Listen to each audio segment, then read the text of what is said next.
He in his beautiful office from downtown Ansonia, beautifully lit. He's like a movie star. Ladies and gentlemen, please welcome to the stream, Kurt Miller.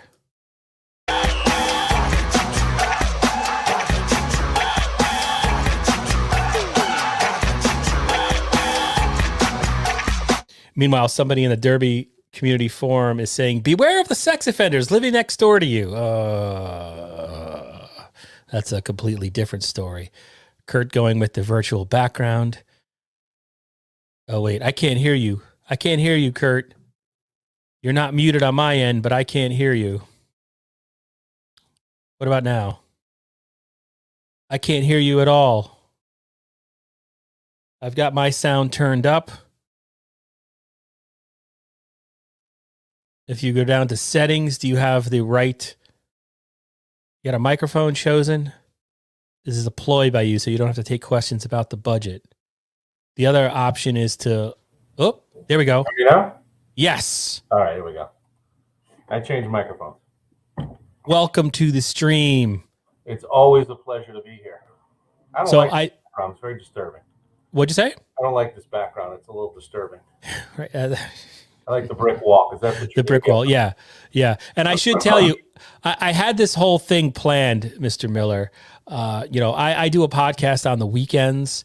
It's, I guess you could, and I co-host now at this point, or I'm a frequent guest on a podcast hosted by a rather disturbed a stand-up comic. And so I have some connections into the underground comedy world now. This has nothing to do with the Ansonia budget, but I had arranged for a masked wrestler to come in here. His name is El Horrible, and he was going to read a very pointed question, and then he and I were going to get into a whole fight because I have my wrestling mask behind me. But we decided he would probably get me fired. He kind of said, well, what if I say this? And I was like, no, you don't want to say that.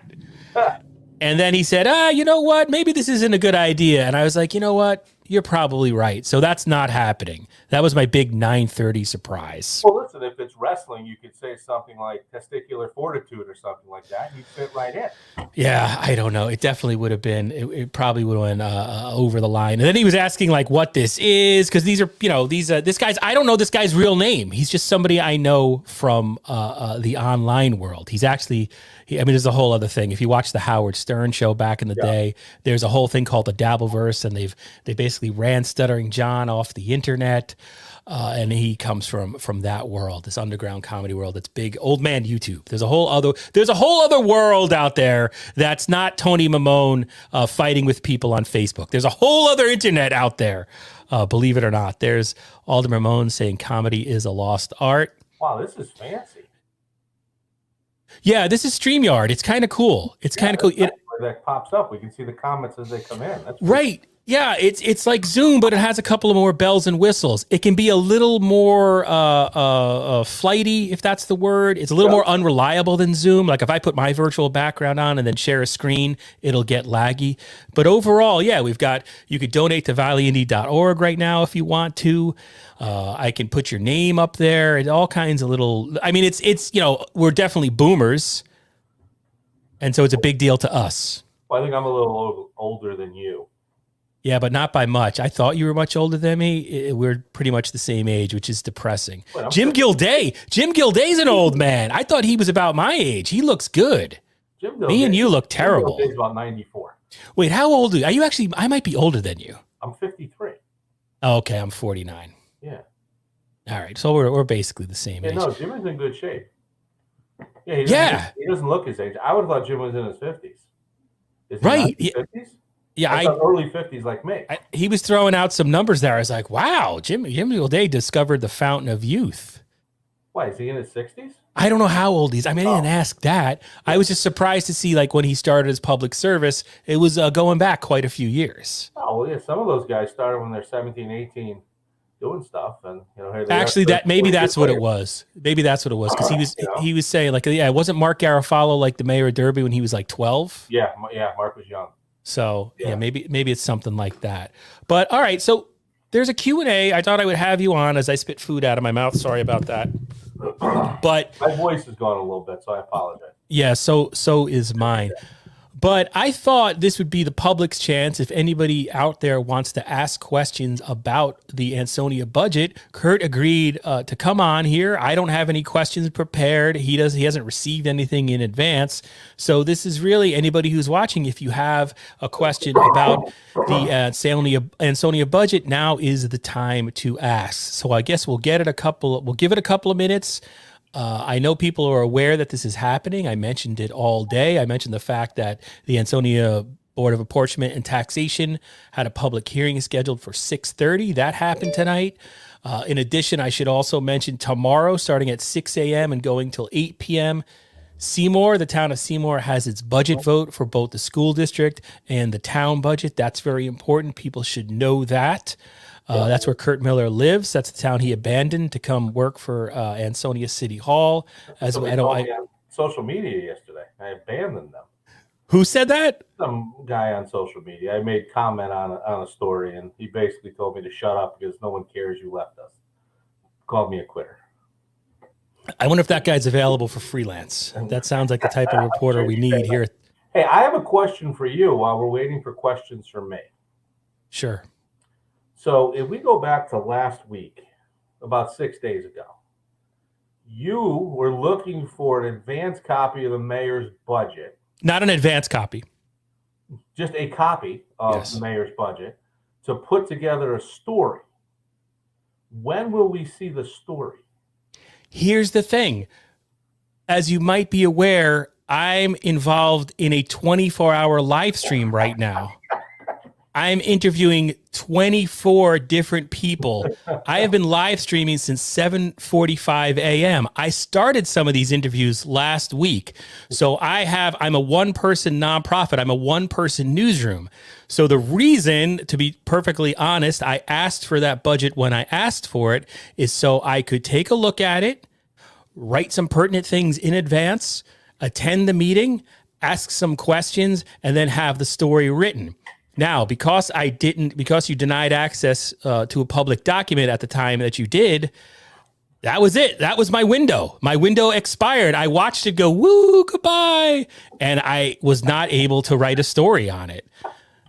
So I wish I wanted to write a story about it, but the amount of prep that it takes to do this, it's a colossal pain in the butt. I would have gladly donate.valleyindy.org. I would have for free written the story for you, which all you would have had to do is edit up. I did have it's service like that for you, Eugene. You know you're my buddy. Okay. I did have some breaking news related to our argument last week. And basically, for anybody who doesn't know, so the Ansonia mayor unveiled his budget last week during a joint meeting of the Board of Apportionment and Taxation and the Board of Aldermen. And earlier in the day, I had asked, hey, can I get a copy of the budget? And they said, no, I couldn't have it until the mayor officially released it to the two boards.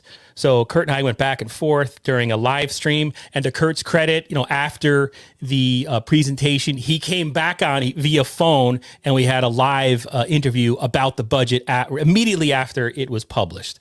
So you should be commended for that. It's not like but we did have a difference of opinion with you and me over me asking for the budget and being denied. And then I had a whole thing with John Marini, which made me even more angry because he was trying to, draft it in whatever BS legalese, jump through a hoop, totally tie the truth into a pretzel. And I say all that because I was right. Here is an email released today by someone considered an expert in the state of Connecticut on FOI. I asked, here's my question. A penny for your thoughts.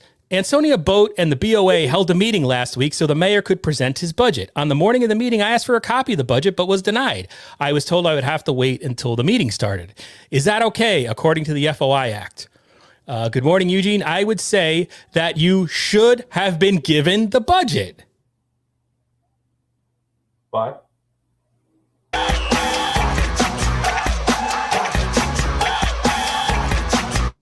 Technically, a request to inspect or get copies of records needn't be filled immediately. But the document clearly wasn't subject to any more changes, and I would argue prompt access in this case could be seen as immediate. Now, you're going to say, the document wasn't fully completed. You're going to say, right, that, well, and that is, I don't know if you want to get into this all again. I'm just trying to waste some time till we get some questions. Right. Yeah. And I don't know any questions. I don't even know if I want to go into all this, but the point is I won. Who? Oh, hey, Tony Mamone. Oh, you want to know who said that? Yeah, I'll let you know. I'll let you know after we reach our $10,000 goal. Donate.valleyindy.org. Sorry, I forgot the music.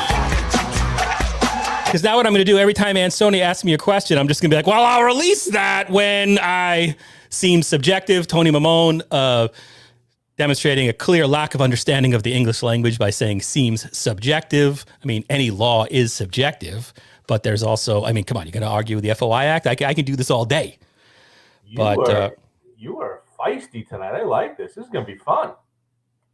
Hopefully it wasn't the zero. No, I'm not going to ask somebody connected. Alderman Mahone sometimes is just surprising. All right, he's making a joke. Hopefully it wasn't the 03 lawyer guy. No, of course I didn't ask anybody connected to the Valley Independent Sentinel, the Naugatuck Valley, the city of Ansonia. I went to the FOI Commission, the experts, and asked. Did you have Chris Bowen on at all? No. Now listen, getting an update. I've used him for promotion. I did say on Twitter that donate.valleyindy.org because we basically gave the world Chris Bowen. He is down there in Fredericksburg, I believe is where he is. Why you want to dox the guy? Don't dox him. No. He's doing pizza reviews of how bad the pizza is down there. It is absolute comedy. The stuff that he's writing it's beautiful. It's funny. Where is this? I'm not aware of this. Yeah, if you go onto his personal Facebook page. Oh, he probably blocked me. Yeah, he's given, he'll go to a pizza, him and his wife or him and his family or something will go to a pizza place and he'll kind of give a breakdown of it. Oh, that's interesting. Yeah, he moved. He moved Alderman Mamone to be closer to his wife's family down south. He's been gone a couple months. Yeah, he resigned from the board of selectmen up in Seymour. I tried to get him on because it's like part of our tradition. Yeah. Because essentially Chris Bowen was the first guy that followed us on Twitter back when we actually before we even had a website. In the months before, he was the first person to follow us. So then as part of our fundraising effort, we're like, hey, let's bring in our first follower. And then, our positive influence on him, we got him involved in the public sector. He ran for, I think, the zoning board or something like that, the P&Z up there in Seymour. He ran for the Board of Selectmen, was a beloved member, was gearing up for a run against Anne-Marie Dragonis. We all know he would have won easily. But we birthed Chris Bowen. We gave him to the Valley. So I know he was a perfect late night slot guy. Right. Yeah. Alderman Mamone says, oh, drats. Bowen's a good guy. Mamone, if you and Bowen just put down your petty political differences, then he went to the, yeah, right. Oh, you want to bring that up? That was but some of that. Yeah. Yeah. Again, Mamone, I will, here is you throwing shade at somebody, and then I will respond. You can argue with yourself by saying in response to that, comedy is a lost art. Boom! All right, I'll bring up another sound effect. But I don't know how good you feel, but I'm glad you and I are spending this time to entertain Tony. I mean, right? We're just here. Oh, look! Oh my God! It's the whole Republican contingent. Look at Anne-Marie Dragonis. Great guy, that Chris Bowen. He is a good guy. He is Tony a good Mamone guy. and Anne-Marie. You and I have quite a following, Eugene. Quite a following. I'd have a beer with him. Yeah, I've had a beer with Bowen. He's an interesting guy. Bowen likes crazy scotch and bourbon and whiskey and sake, and he drinks all sorts of wacky stuff. Right? Yeah. He's not a basic Bud guy like I am. Yeah, no. Or Bud Light. I'm still happy to drink Bud Light. I don't care about the culture wars or what I'm supposed to be angry at. I don't give a crap about any of that. I mean, people are going to do what they're going to do, but you're going out and buying a case of Bud Light to blow it up to prove a point to Bud Light. What did you prove? You bought the case from them. So yeah. Bud Light made money on it, so you paid them to make your point against them. It doesn't make any sense to me. Yeah, and people just have cases of beer already in their house that they've already bought, but they still bought it already. Yeah, and for my my weekend podcast that I do on that Twitter account, I'm like, it's comedy related podcasts and movies. It's like the whole Twitter feed for like a week was all about Bud Light. It was ridiculous. Oh yeah. But we got Mamone. Bourbon is wacky. Oh, I Kurt, love bourbon. Tony, don't misinterpret what I'm saying. I'm saying wacky bourbons. He would find these obscure bourbons that no one's ever heard of. I did try in terms of Bowen. This is like the busiest great give we've done, and I left you a lot of time because I assumed like the Ansonia Democrats who were here last week would be in here right now asking a ton of questions about the Ansonia budget, but that's not happening. So I left you like 8:30, and I figured we would go to like 10 o'clock. I mean, maybe that's not going to happen. Maybe it'll just be a half hour thing, but I did invite Bowen on 10 o'clock tonight. I invited him 6 o'clock tomorrow, but he couldn't do it. So I have tried to keep the tradition alive because I do love Chris Bowen. I don't know if it's going to happen though. But all right, so let's talk about this budget a little bit. How'd the public hearing go? How many people spoke? We had, let me see here. We had 12 people speak. Oh, wow. Yeah. So that's a lot for a public hearing on a municipal budget. Yeah, we had, let's see here, 1, 2, I believe there was 3 people against it and 9 people for it, if my notes are correct. Interesting set of questions. I think people were happy that with the amount of money that we're giving to the Board of Education, that seemed to be a common theme, and I know that was something that was important to Mayor Cassetti. I think it was closely followed up by the funding for emergency services. The ability to switch arms to a full-time department. That was something that's very important. People seem to really support that. And then just, I think overall, people were pleased with the tax decrease. Some folks did make mention of, what type of impact that it might have on two-family homes. Would that have any impact on rents and things like that?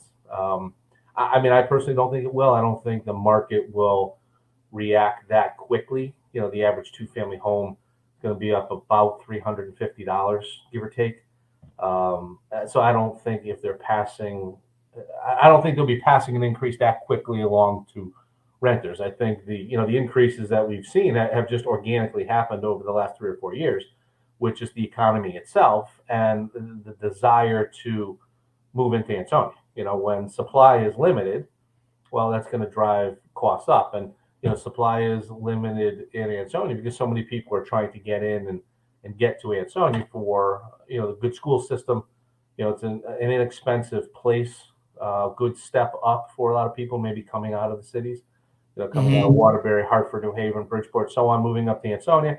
You get a very good quality of life. You get a really good education, a nice active community. So there's a lot of positives for these families that move into to Ansonia. So I think honestly that has a bigger impact on that. The mayor was. Before you go on, Kurt, if I may just jump in for a second there, because there is this larger thing at play for the last couple of years that Tony actually touches upon here, Alderman Ramon. We have been told by people that rent has been going through the roof. Yep. There's a lack of because of and I always hear that, and this is definitely the case in parts of New Haven, because the New Haven Independent has covered this, where you have people flipping properties and new out of town landlords come in based in Manhattan, and they just jack up the rents, which is, I guess, their right to do. But you're displacing people in entire neighborhoods. Does Ansonia feel that type of pressure with rents? And that has really, of course, your budget doesn't have a direct impact on that, and it's not a line item in your budget, but it is something, and Mamone can answer this, Alderman Mamone too, in the chat. Is this something that you're feeling in Ansonia? I think there definitely is some of that, and it's a desire for, again, people wanting to move to Ansonia. So it is driving the prices up on these homes. But, to your original question, there's about 1,205 two-family homes and duplexes, we'll call them, in the city. About 441 of them are not owner-occupied. So about a third of the homes are what I consider a business. The owner does not live in the house. They rent out all of the units. The other 800 or so, give or take, 750, the owner lives in at least one of the apartments and rents out the other. And in some cases, they don't rent out the apartment, and it's just the family home that maybe has been passed down from generation to generation and so on and so forth. So, for those people, you kind of feel bad that to them it's a single family home, but unfortunately it's classified as a two family. It has that potential to bring the extra revenue in. But again, if you look at just a tax increase over a 5-year period on something that can drive revenue, can drive investment for a person, an average year-over-year increase of about $70, I think is fantastic. I mean, I think that's a great thing. And, while it's unfortunate it all hits in 1 year, these folks have gotten extra value the previous 4 years. So, it's unfortunate that they're up a little bit, and we weren't able to find a way to, provide a decrease to every property owner. But again, I think that $350, if you look at some of these other communities that have gone through a revaluation, if residential taxes only went up $350, I think people would be thrilled. So I think, Ansonia is well ahead of the curve with this reevaluation. And one thing we should mention, what you're talking about is you had said last week that single family homes the average assessment is $193,000. Correct. They are seeing I think you said $425 tax decrease. No, $126.06. $126. Correct. Now, if you look at the average single-family home in Ansonia with this reevaluation, went up about 40.56%. The average two-family home went up 55.35%. And that's why we're seeing two-family homes, their tax bill, the average tax bill could go up $350, while single family is going down $126. Correct. Okay. And then the new mill rate, it's a steep decrease, but it's not really, you can't really compare the two mill rates because it's a reval year. So that part of the formula is completely different. Just to read this from Tony Mamone, rents are already as elevated as a result of the influx of people. Demand is driving that. It's everywhere. Alderman Mamone says it's happening for rentals and homeowners. Anne-Marie Dragonis, first selectwoman of Seymour, says people are moving into the valley. Alderman Mamone says, I talked to quite a few residents that relocated from the Westchester Rye area and even some from lower Fairfield County. Rye is in Westchester County, New York. Hey, I'm one of them. 10 years ago, I moved up from Westchester County. Tony Mamone, house appreciation will be a factor as well, especially as economic development continues. And then we got, I don't know what, is he laughing at us? What is that supposed to mean, Mamone? I may just go home and let Tony take over. Yeah, I mean, hey, I appreciate the comments. I do. It helps us move it along. There was one thing that was mentioned. I'm going to butcher this, but I'm going to ask it because it's one of the things that came up. 126.06 is a tax decrease for the average assessed single family home at $193,000. Mamone is Mamone behind? Yeah, I don't know. Just in the stream.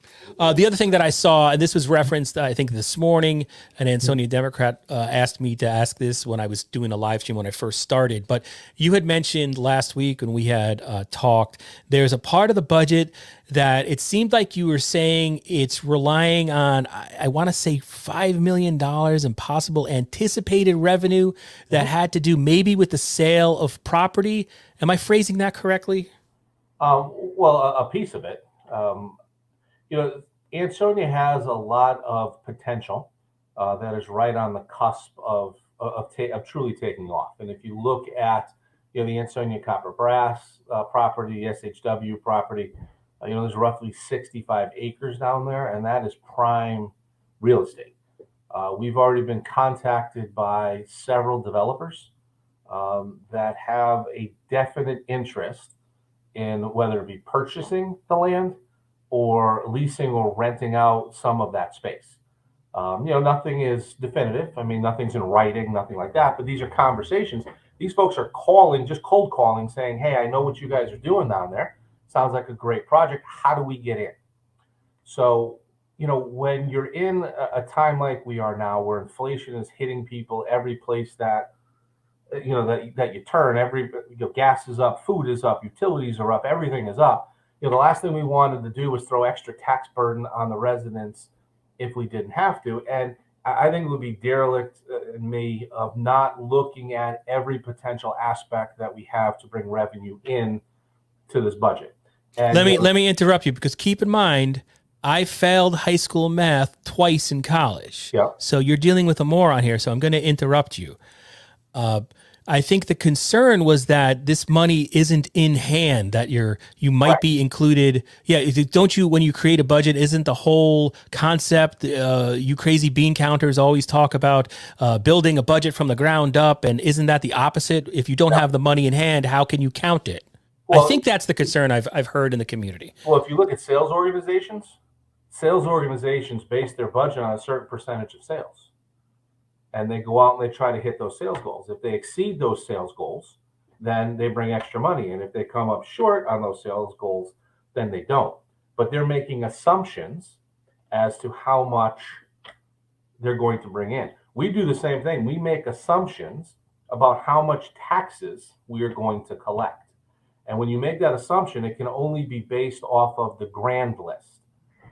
The potential that we see down at SHW and Ansonia Copper and Brass, that would not make our grand list in time. But again, that's land that we control.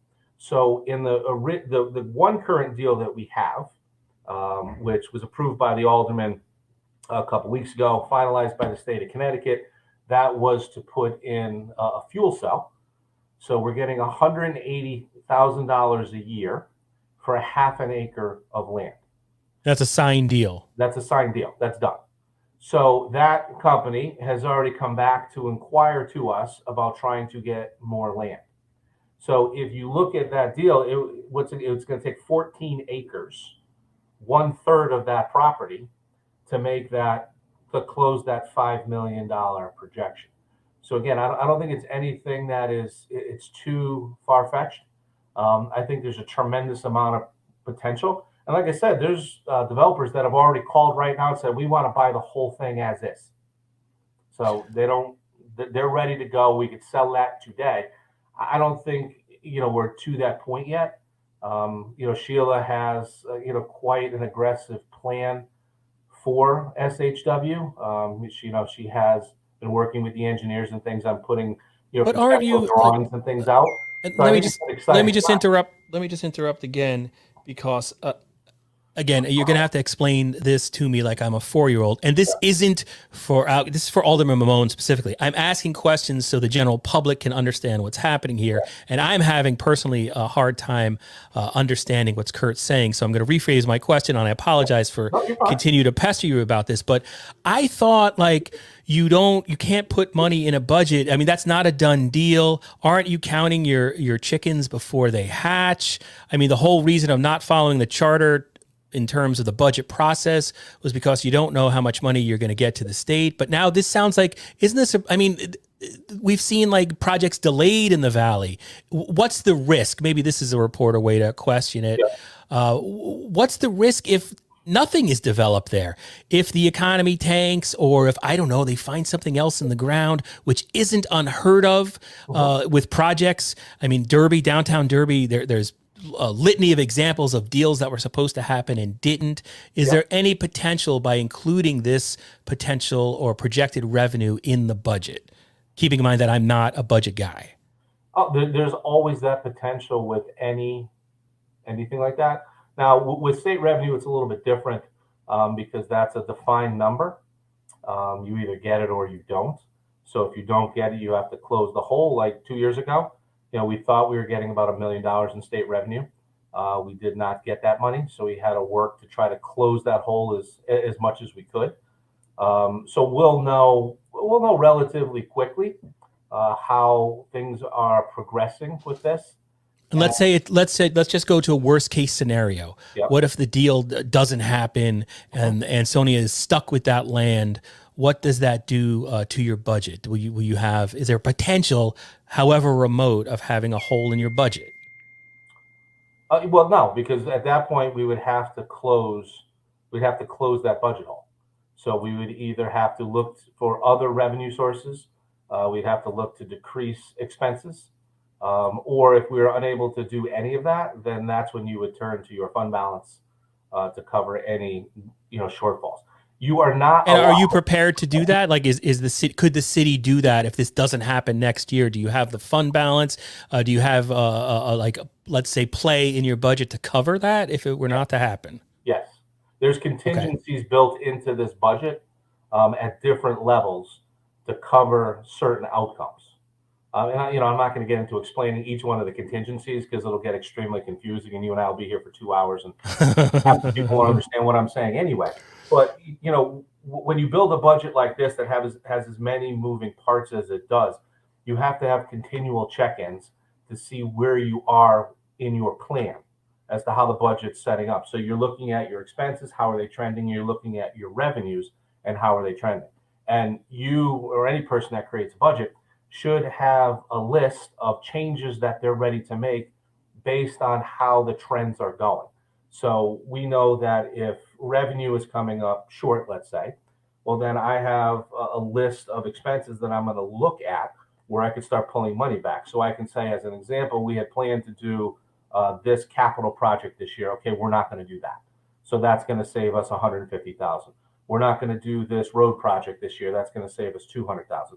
So you cobble things together like that, and you pull those expenses back, and then that closes that hole. Also, we look at revenue, and it goes to the same thing. If you're projecting $5 million in revenue and suddenly we get $7, well, I have a $2 million list of ideas of what we would do with that extra $2 million if it arrived. I think what Mayor said he would do. He would obviously invest in infrastructure like he's been doing for the last 10 years. He'd do more roads, more sidewalks, more projects that directly benefit the residents. So, any budget that's built has to have these contingencies and these check-ins. And that happens, pretty much on a 2-week basis. We're looking at this budget to see where we are, what we're projecting, what we're looking at. We can hold certain expenses, like I said, and do that. I've said it before. I'll say it again. The budgets themselves, they're living, breathing entities. They're constantly changing. You just stole that from Mamone. No, how dare you? Let's get that straight. Mamone steals stuff from me. But that's what it is. So it's something that hasn't been done here before. I'll be honest. It's on the aggressive side, but I don't think we've ever in this community have the potential sitting in front of us that we currently have right down the street at SHW. I mean, that is a massive, massive game changer for this city. And if we do this right, this could honestly change the direction of this city substantially, because this could be a tremendous windfall of money that we can do so much with. We can, again, continue to increase our education spending. We can continue to invest in our infrastructure. We can continue to invest, in our public safety. The best thing ever would be we have these companies lined up. They want to get this land. They want to be involved in Ansonia, and we start doing pilot payments, so payments in lieu of taxes, where we're just saying, okay, you want this half acre of land? Well, it's going to be 180,000, 200,000, 250,000, whatever it is. And again, 14 acres is all it takes to close that $5 million. There's 65 acres down there. So, while you look at it by itself and you say, wow, that might be crazy, that might be aggressive. But if you take a step back and you look at everything that makes it up and what the potential is, people have made the argument to me that 5 million is not enough.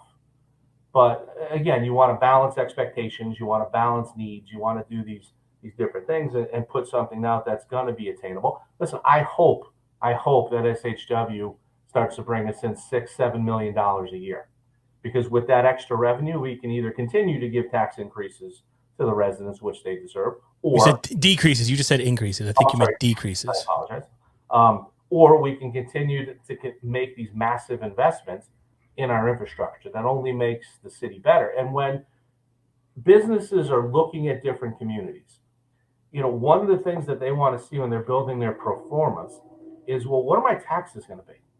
And if you see a city that's kind of all over the map, it's up, it's down, it's up, it's down, it's very hard for them to really build out those pro formas to get an understanding what my picture might look like 3, 5, 10 years down the road. If you look at Ansonia over the last 10 years, it's as consistent as it gets. So I'm a business owner. I'm saying, wow, Ansonia's been extremely consistent. They're lowering the taxes this year to a very low number. That's very attractive to me, and I want to get my business in where it's attractive. We're fighting at Shelton, we're fighting Oxford, we're fighting Seymour, we're fighting Derby. Antonia's telling a very good story as to why this is the place to come. And again, if SHW and Ansonia Copper and Brass take off like we expect it will, it's going to be a destination place that businesses are going to want to be. And I guess playing devil's advocate to my own question, as you've pointed out, I mean, I've been around paying attention to these communities since 2009, and that part of Ansonia, we just heard the train whistle behind you. So if you walk over the tracks and make a right after, leaving City Hall, crossing Main Street, go across West Main Street, make a right, and there is essentially a wasteland of old factories. Yep. That, I remember like asking people 10 years ago, there was just no thought that they would ever come down. So I guess at the end of the day, having this $5 million aspect of your budget is sort of a nice problem to have, because it shows that those buildings are actually coming down. I do pay attention to the City of Ansonia Facebook, and obviously it's a result of money that flows in and administered on the local level, but it's coming from the feds and the state and everything like that. So it is progress happening, true progress happening with those big hulking. Tony Mamone is saying, did I see the recent demo? I haven't been over there, Alderman Mamone, but I have been seeing the videos that the mayor or whomever, the administration's been posting on City of Ansonia Facebook. So it was something I never would have thought that it would be happening. And I say this every great give. I mean, you can't deny the fact that Ansonia Main Street is different than it was. I mean, the Valley Indy could afford only place we could afford an office was Ansonia. So you got the broke ass Valley Indy. Now we got run out because you guys got too fancy on us. So this is funny. Mamone says, drive by. Kurt will buy you lunch. Well, yeah, no, he won't. Slow down there, Pumper. Slow down. But if you look at that whole end of Main Street, I mean, you have nice restaurants down there. You have brand new, beautiful police station, and now right across the street from that, you could have this great development. I mean, that's a fantastic section of Main Street that I think is going to be extremely desirable. I really do. Emery Dragona says you're cheap. Wow. I just assumed that. Yeah, just throw in the zingers. But okay, one other thing, and I mean, again, I appreciate you coming on here. We thought we were going to have a budget Q&A, but I'm shocked that people from Ansonia are not asking questions of you. I'm actually shocked that we don't have 11 questions, a stream of questions. So I'm what is that word? I'm dancing here. I'm dancing as fast as I can here. But the PD. All right. So it was supposed to be a certain amount of money, and then it was another amount of money, and then the Board of Aldermen allocated like another $3 million, and the senior center is going in there, but the parking garage is busted, and the city had to allocate more money to fix the parking structure there. Has that thing? I mean, is it safe to say it's over budget at this point? Not that it's not a wonderful thing for downtown Ansonia, and obviously the police clearly needed a new police department. Mm-hmm. But has that exceeded? It's been a lot to handle. Oh, it definitely has, and that's the issue you have when you're redeveloping any old building like that. Unfortunately, you knock a wall down, you find something you did not expect. With the parking garage, I don't know if you haven't been down there, but I stuck my head in there last week and took a look at it. You take the concrete up to fix it, and you look at the rebar underneath it, and it's all deteriorating, all not in good shape. So you have to replace all of that. So, there's it's cost us more than we expected that it would cost, but. And do you know the dollar amounts there, Kurt, just for the senior center and for the parking garage combined, probably going to be a little over $2 million. and then what were you expecting it to cost? I was anticipating about 1.8, 1.9 in that ballpark. So it's not, out of the ballpark when you're looking at what has been done. And if you take a look at the senior center, I mean, that facility is fantastic. So, I give a ton of credit to the people that have been working to put that together. We're in the final phases now. Jared Heon, who's our emergency management director, works for the Housing Authority, used to run ARMS, is working with Tenor, who is our construction manager, I guess, for lack of a better term. And they're getting all of the IT stuff finished up. So they're finishing all the wiring, getting the TVs, the cameras, everything up. So we should be ready to go in that facility in the next, I'd say, week or 2, 3 weeks. And then with the police department itself, with 65 Main Street itself, didn't the alderman, this might have been before you worked for the city, but didn't at the beginning of the pandemic, the alderman went out for they spent another $3 million on that building? Doesn't that get thrown on top of you said it was supposed to be 1.8 and then it ended up at 2, but isn't there? I'm talking about that number for me was just the senior center and the garage. The police department is completely separate from that. Okay, but it's all within. We're all talking about 65 Main Street, right? At the end. Yeah, okay. So now the police station is on top of that. That kind of all happened before I was here. Okay. I just kind of came in at the tail end of when they were finishing construction on the police department and getting to the opening. Did that go a little over budget? Yes, it did, because again, for the same reason, it was an old building. They found stuff that they didn't expect. But again, when the city went out to bond money, they did that through the referendum vote, and then they realized they would need additional funds. So that was during COVID time where we couldn't have referendums. So the Board of Aldermen voted, followed the process that was in place at that point, and had the authorization to borrow that money. So for people to say that the city of Ansonia borrowed money that it shouldn't have, that it illegally did illegally did that, nothing could be further from the case. And, when, certain politicos out there will talk about that we just borrow money for this and borrow money for that, and, we're just borrowing money to prop up spending, nothing could be further from the truth. And those are people that don't understand municipal financing, particularly when it comes to borrowing, because you need to borrow money. You have to go through a very, very specific process, and you have to list out in your bonding documents to the people who are going to be investing specifically what you're using the money on. Bond counsel will not let you borrow money unless you have the specific authorizations in place, which we had all of that done. The reason they talk about, we did get bond premium, we were 51 times oversubscribed. That means that for the money that we put out, 51, we sold, there was more interest than we could possibly handle.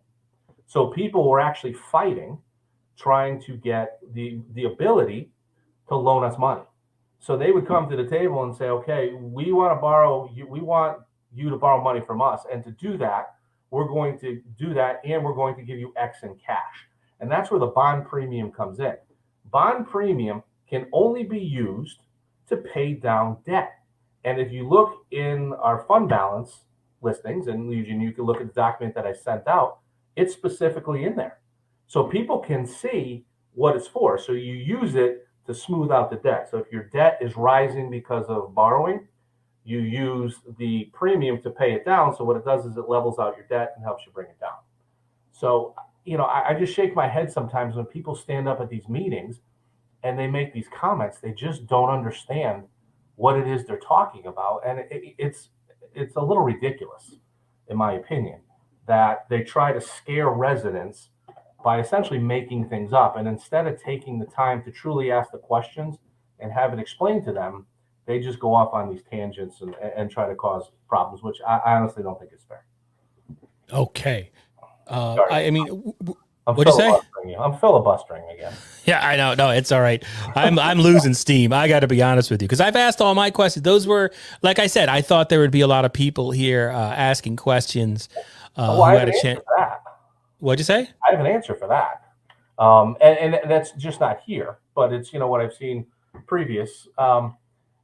When people are comfortable with what's going on, they tend not to ask a lot of questions because they feel comfortable. And if you're saying we're going to do X, Y, and Z, and you end up doing X, Y, and Z, and to the No, I thought resident, I thought your opposition who were here last week and here this morning, I thought they would be in here what asking you pointed think, questions. what of substance can they really talk about that I haven't explained how it really works? And that's the thing. You can come up and they can come out and say, listen, the sky is green. But if you can then articulate the reasons why the sky is really blue. Oh, Alexa, quiet. It's free for 30 days and then sorry, Alexa's going off. What can they come up with? Every question that has been asked, the mayor or a member of his staff has come back with an answer, and an answer that's backed up in fact.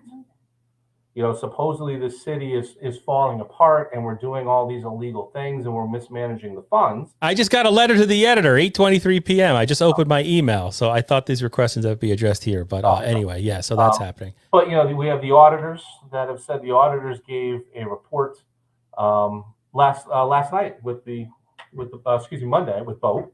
They came in and they said that everything is as it should be. Everything is going well. All the policies procedures are being followed. Everything's being done the correct way. We went back in front of S&P in a troubling time, and S&P held our rating firm and had positive comments to make about the city. So when did that happen? That was in January of 22. Okay. So last January. Where at that same time, as you know, Eugene, a lot of towns were being downgraded. Right. Just because things going on. Ansonia was able to hold its rating. So again, this is not me just blowing smoke, but this is outside agencies that this is what they do that are saying what Ansonia is doing is correct. What Ansonia is doing is proper. And I understand people may not like it, but it's in the best interest of the residents. And the one thing I can say about working for Mayor Cassetti, he cares about one thing, it's the residents. That's all he cares about. And everything that we talk about, every initiative that we look at, everything that we do, the first thing that he says is, well, how's it going to impact the residents? That's all he cares about. And it's very refreshing to work for someone like that has that mindset all the time. It's not, about him. It's about, well, what can we produce for the residents? What can we do to make the residents' experience better? What can we do to help residents out? It's a great thing to have. I had to give you a pow. All right, Kurt. I mean, I don't know if there's anything else you wanted to stress about the budget. I mean, we did start off kind of backwards here because the first thing we talked about was a probable increase for two-family homes. But you've also said that there's a decrease coming for single-family homes at the average assessment. So we should probably note that as well. Tony Mamone said Eugene looked glazed. What I was actually trying to do there was think of a next question for Kurt, how to dig us out of that wormhole of municipal finance. He dug us into there. Not that I don't appreciate it. You want to talk about MERS? But no. Come on, that's $843 million. Wait, wasn't there something? Go ahead. This is explain what it is. Explain to the public what it is. All right, so because it sounds like a disease. It sounds like something you pick up at an unclean hospital. Well, it could happen, but like a staph infection. Is the municipal employees retirement system. It is the pension plan that about 100 or so towns and cities are in. It's managed through the state of Connecticut. It was initially designed to mirror the state employees retirement system. The plans themselves are about 70 years old. And over the 70 years, the state plan has had multiple changes, multiple iterations. There's different tiers and so on. The municipal plan is in its original format. So since I've been involved, so 15 years or so, we've been asking for changes to be made. And it was always no, it was always no, it was always no. Finally, the new comptroller came in, Sean Scanlon, He came to a CCM meeting to give us the bad news that MERS payments, the cost to the city for a police officer, as an example, was going from 25% to 30%, which was an increase of well over $300,000 for the city of Ansonia. So he came to this meeting. I stood up and said, well, that's great that you're giving us this information. But wait, was that today? No. This goes back in February. Okay. And, we've been asking at CCM since I've been involved. So 12, 13 years, whatever it is. And he stood up and said, okay, we'll do something. And I figured we were just getting blown off. 2 weeks later, he called and said, let's get a group together. We got a group of people together. Our first selectman, Dragonis, was involved in it. Mayor Cassetti, gave me the privilege of going to represent Ansonia. And we were able to work with the unions to come up with this historic agreement. Is that what I'm looking at right now? Is this the news that broke today? Yep. And if you look, we're right over I'm just right over the shoulder. I'm hidden behind the podium. It's amazing that I'm actually hidden behind something.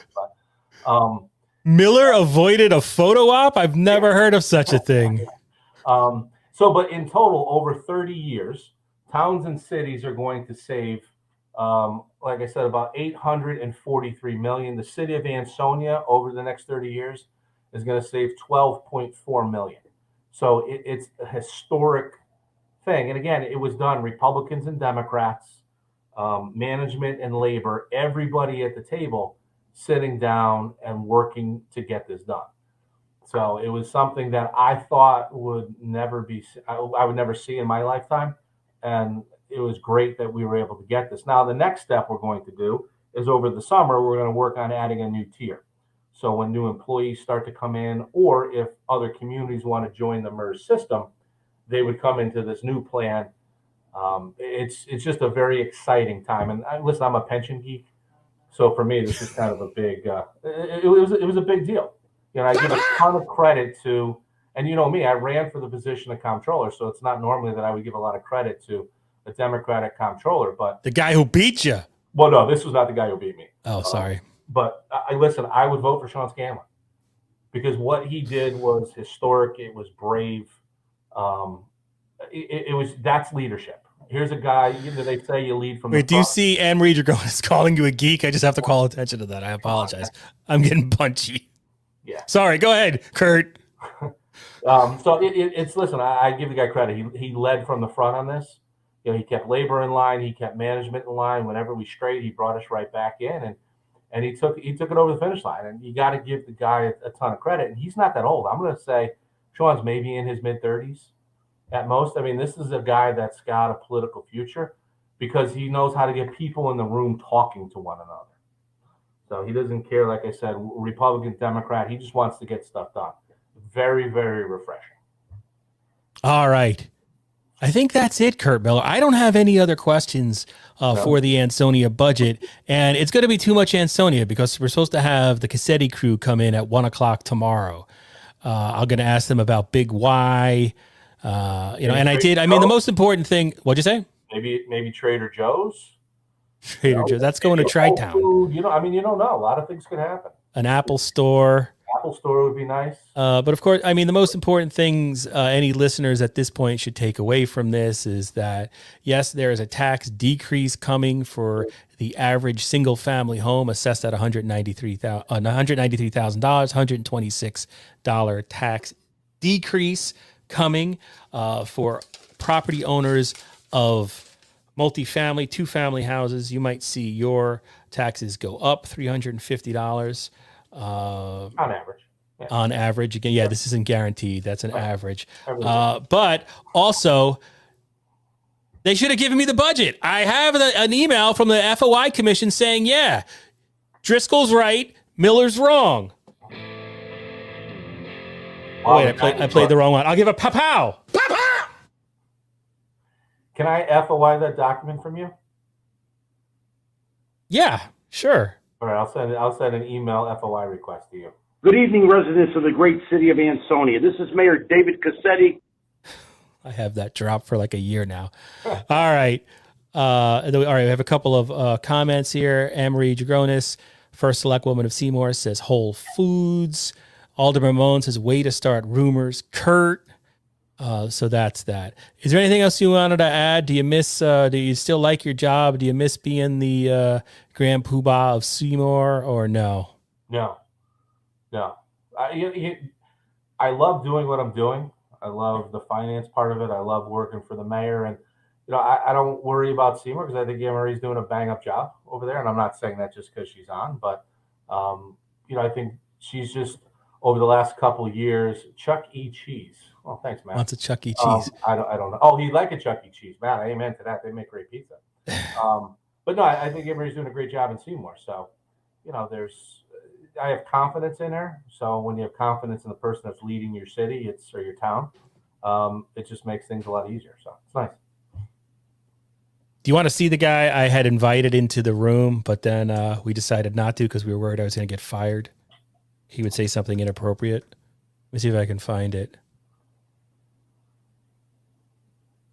Oh, no, I better not show that. All right, never mind. All right, Kurt Miller, I want to thank you for dropping by tonight. I really want to thank you for, having the willingness to just come here. And you didn't know what questions you were going to get. You didn't know if you have 1,000 questions. It turned out you only had questions for me with cheerleading from Mamone in the comments. So it was a total layup for you. But I do appreciate your time. I love doing this. So the more we talk about this stuff, I think the better it is for the residents. So.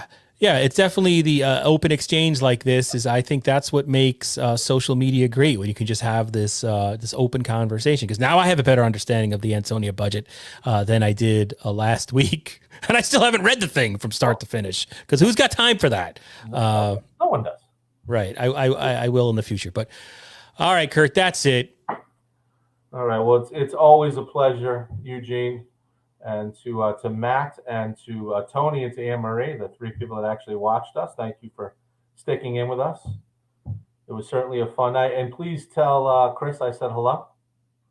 I haven't seen him in a bit, so I will if I see him. Mamone says, can't wait for the article. This is the article. The article is, the headline is, Ansonia done messed up.